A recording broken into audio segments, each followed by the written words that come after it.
Welcome everyone, this is मन्नत official YouTube channel. ये class नेटर Chandigarh के लिए कर रहे हैं, साथ के साथ आपको पढ़ाएंगे यूजीसी एक्ट 1956। तो यूनिवर्सिटी ग्रांट कमीशन का एक्ट आया था 1956 के अंदर, जिसकी पहली क्लास हम आपको करवा चुके हैं। हेल्पफुल रहेगी एएसओ के लिए। साथ के साथ अगर बच्चे आईआईटी रोपड़ के लिए, एनआईटीज के लिए, कोई भी एनआईटी है लाइक एनआईटी जालंधर, आईआईटी रोपड़, आप बेसिकली देखोगे वहाँ पे सिलेबस में आपको एआईसीटीई एक्ट मिलते हैं या आपको यूजीसी का एक्ट मिलता है जो आपका अकेडमिक्स से रिलेटेड है। तो अकेडमिक रेगुलेशंस के अंदर अगर इसको पढ़ना है तो यूजीसी पढ़ना मैंडेटरी है, सिलेबस में आपसे पूछा जाता है। तो यूजीसी की पहली क्लास अगर आपने नहीं देखी है तो चेकआउट कर लेना, इस प्लेलिस्ट के अंदर आपको पहली क्लास मिल जाएगी। तो सेकंड क्लास आपकी स्टार्ट करते हैं विदाउट एनी डिले। तो देखो यूजीसी एक्ट 1956, इसके अंदर अगर स्टाफ की बात करें कि इस कमीशन का स्टाफ क्या होता है, तो आपको पता होना चाहिए कि कमीशन के अंदर स्टाफ क्या होता है। तो पूरे के पूरे फंक्शंस को रन करने के लिए स्टाफ की रिक्वायरमेंट होती है, आप सबको पता है। उसके लिए क्या करते हैं, जितना भी उनको नेसेसरी है उसके हिसाब से एफिशिएंट परफॉर्मेंस के लिए इस एक्ट के अकॉर्डिंगली जो एम्प्लॉयज़ हैं उनको डिसाइड किया जाता है, उनके अपॉइंटमेंट को, उनके सिलेक्शन को डिसाइड किया जाता है। और कमीशन जो है बेसिकली अपॉइंट करता है एक सेक्रेटरी। ठीक है, एक सेक्रेटरी लेवल की पोस्ट होगी, उसके अंदर जो भी सबऑर्डिनेटिंग स्टाफ होगा वो होगा, और ये पूरा का पूरा स्टाफ आपके कमीशन, दैट इज यूजीसी। यहाँ पे हम आपको सिलेबस के अंदर बता चुके हैं कि यूजीसी ही होता है कमीशन का मतलब। ठीक है, कमीशन का मतलब क्या होता है, यूजीसी होता है। जहां जहां आपको कमीशन वर्ड यहाँ पे मिलेगा लिखा हुआ। ठीक है, स्टाफ का एक क्वेश्चन हो जाता है। एक क्वेश्चन ये आता है कि ऑर्डर्स जो निकालना है, ऑर्डर्स की पावर किसको दी जाती है। अब जो पावर्स के मामले में अगर बात करेंगे, जब हमने सेक्रेटरी आपको बता ही दिया कि जो सेक्रेटरी है वो बड़ी पोस्ट है, जो इसके जो बेसिक सेक्रेटरी जो बेसिक फंक्शनिंग के काम आती है, तो ऑर्डर है जो वो कौन निकालेगा, वो ऑर्डर सेक्रेटरी ही निकालता है। तो वो ऑथेंटिकेटेड ऑर्डर होते हैं कमीशन के अंदर, उनके साइन अगर वो कर देंगे किसी ऑर्डर पे तो वो ऑर्डर वैलिड हो जाता है, मान्य हो जाता है। ठीक है, अभी तक जो ये स्टाफ ऑफ द कमीशन, ये बेसिक चीजें पढ़ी है आपने, ये एक छोटा सा टॉपिक है। ये जो स्टाफ ऑफ द कमीशन में जो अर्जेंट है वो चैप्टर 2 के अंदर है, और हमने आपको बताया था इसके अंदर कितने चैप्टर्स हैं, टोटल 4 चैप्टर्स हैं इसके अंदर। कितने चैप्टर्स हैं टोटल, 4 चैप्टर्स हैं। और चैप्टर सेकंड में हमने बात करनी थी establishment of commission, establishment of commission. और इस्टेब्लिशमेंट ऑफ कमीशन में हम आपके स्टाफ की बात कर चुके हैं, ऑर्डर्स एंड पावर्स की बात कर चुके हैं।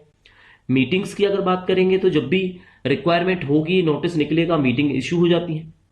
चेयर एंड वाइस चेयरमैन जो भी होंगे, होल टाइम हो, सैलरीड हो, वो उन पे कंडीशंस डिपेंड करती है कि वो अदर मेंबर्स हैं कि, मतलब बेसिकली क्या होता है, वैसे तो सेक्रेटरी कमीशन का हेड होता है फंक्शनिंग के लिए, लेकिन चेयरमैन और वाइस चेयरमैन है, उनकी अध्यक्षता में मीटिंग से जब अरेंज की जाती है, तो जब वो डिसाइड करना चाहे, जब वो प्रेस्क्राइब करना चाहे, ठीक है, तो वो मीटिंग ऑफ द कमीशन का टाइम होता है। तो चैप्टर 2 बड़ा छोटा सा है, इसके अंदर कुछ नहीं है, थोड़ी देर के अंदर आपने चैप्टर 2 को पढ़ लिया। अब बारी आ जाती है चैप्टर 3 की। ठीक है, चैप्टर 3, और चैप्टर 3 का ऑलरेडी हम आपको बता चुके हैं, इसमें पावर्स के बारे में बात करते हैं। ठीक है, पावर्स के बारे में बात करते हैं एंड फंक्शंस के बारे में बात करते हैं। Powers and functions of UGC, लेकिन लिखा मिलेगा आपको कमीशन। कमीशन का मतलब ही यूजीसी। ठीक है,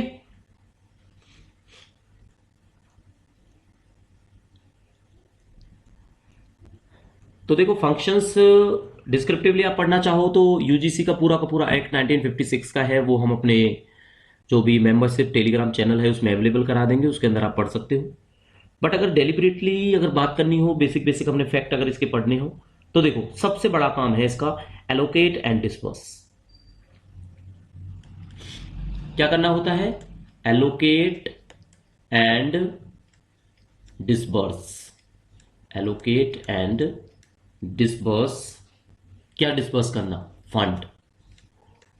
जो ग्रांट होती है, जो फंड होता है, उसको एलोकेट डिस्पर्स करना, बांटना, प्रदान करना, देना, इसका मतलब होता है। तो यूनिवर्सिटी के परफॉर्मेंस के अकॉर्डिंगली ही ये चीज़ें ग्रांट की जाती हैं। ठीक है, तो यूजीसी ग्रांट देने का भी काम करती है, ये आपको पहले से ही पता है। ठीक है,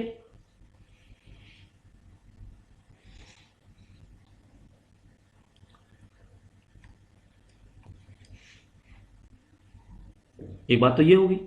दूसरा ये होगा कि जिनको वो एलोकेट एंड डिसबर्स, किनको डिसबर्स करेगी, जो इट मे डीम यूजीसी चाहे जिन यूनिवर्सिटीज को एलोकेट एंड डिसबर्स करना चाहे उनको डिसबर्स कर सकती है, जो उनको लगता है, जैसे कि डीम्ड यूनिवर्सिटीज होती है, तो एट में भी डीम की बात यहां पे यही की गई। क्लियर हो गया? चलो,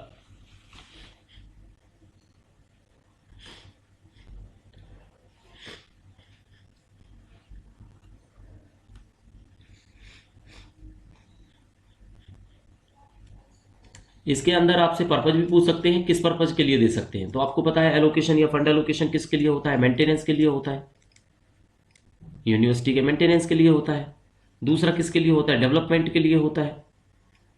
भाई फंड का यही तो काम है, या तो डेवलपमेंट करो या आप उससे मेंटेनेंस करो, या कोई भी जनरल पर्पज के लिए उसको यूज करो। जनरल पर्पज नहीं है तो स्पेसिफिक पर्पज के लिए उसको यूज करो। तो इसीलिए आपको जो एलोकेशन है, डिसबर्समेंट है फंड का, बाय द यूजीसी किया जाता है।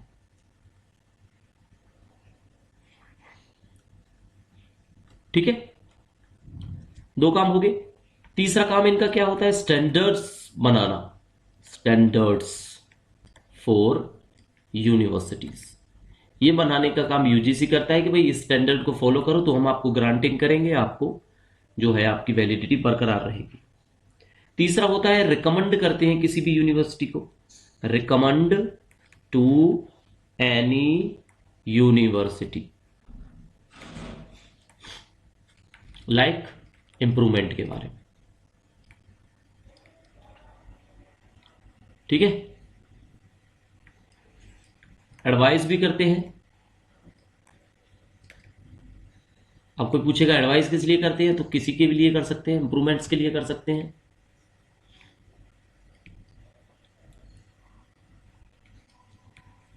एजुकेशन के पर्सपेक्टिव से कर सकते हैं। ठीक है, तो ये बेसिक पॉइंट हो जाएंगे कुछ। यूनिवर्सिटीज का अपना एक पूरा का पूरा एक्टिविटीज है, तो एक्सपेंशन कर सकते हैं एक्टिविटीज का, expansion of activities of any university.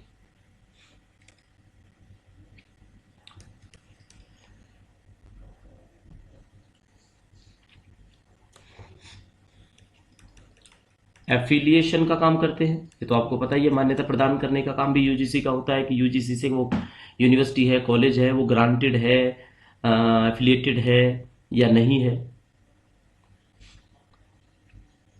ठीक है, तो ये बेसिक बेसिक कुछ काम है जो आपकी यूनिवर्सिटी करवाती है।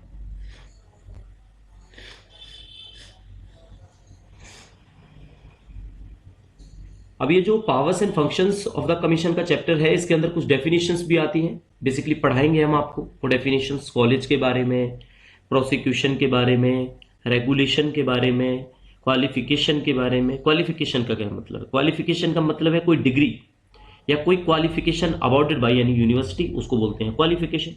बेसिकली क्वालिफिकेशन का मतलब डिग्री से रखा गया है कॉलेजेस के अंदर। ठीक है, यूनिवर्सिटी क्या है? अब एक आउट ऑफ कंटेक्स्ट है, वैसे आपको पढ़ा देते हैं। ये आउट ऑफ कंटेक्स्ट भी एक चीज पूछ लेते हैं कि कोई आपसे पूछे यूनिवर्सिटी, ये तो हम पढ़ ही रहे हैं ना, यूनिवर्सिटी ग्रांट कमीशन, यूनिवर्सिटी। तो यूनिवर्सिटी क्या है? तो सिंपल सा आपने बोलना है कि ऐसा इंस्टीट्यूट जिसको इस एक्ट के अंदर सेक्शन 22, मैंने पहले भी आपको बताया है, सेक्शन 22 के सब सेक्शन 1, तो बोला ऐसे जाता है सब सेक्शन 1 ऑफ सेक्शन 22। लिखा कैसे जाएगा? Section 22 bracket 1 bracket close. ठीक है, ऑफ यूजीसी एक्ट 1956। ऐसा इंस्टीट्यूट जिसकी स्थापना section 22 of 1 of UGC act 1956 के अंतर्गत हुई हो, उसको हम यूनिवर्सिटी बोलते हैं। ठीक है। क्वालिफिकेशंस हम आपको बता चुके। क्वालिफिकेशंस का सीधा मतलब क्वालिफिकेशन से है, क्वालिफिकेशन का सीधा मतलब क्वालिफिकेशंस से है या डिग्री से है, दो ही मतलब है इसके। रेगुलेशन का मतलब कोई कानून हुआ, रेगुलेशन हुआ, यूनिवर्सिटी हम आपको बता ही चुके। स्टूडेंट क्या है, जो एडमिशन लेता है उसको स्टूडेंट बोलते हैं, तो इनकी डेफिनेशन की जरूरत नहीं है, आप ऑप्शन देखोगे और एग्जैक्टली इसको ठीक कर दोगे।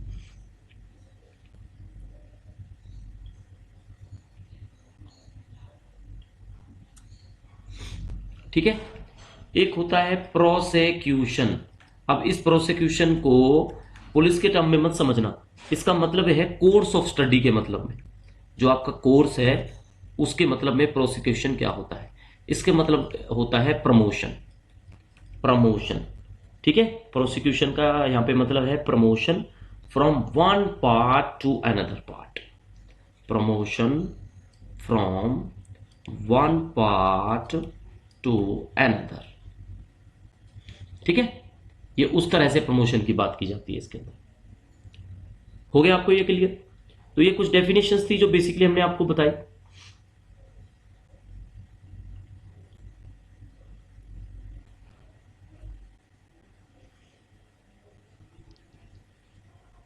तो देखो, अगर इस चैप्टर को देखोगे थोड़ा सा बिग है, ये जो चैप्टर थर्ड है।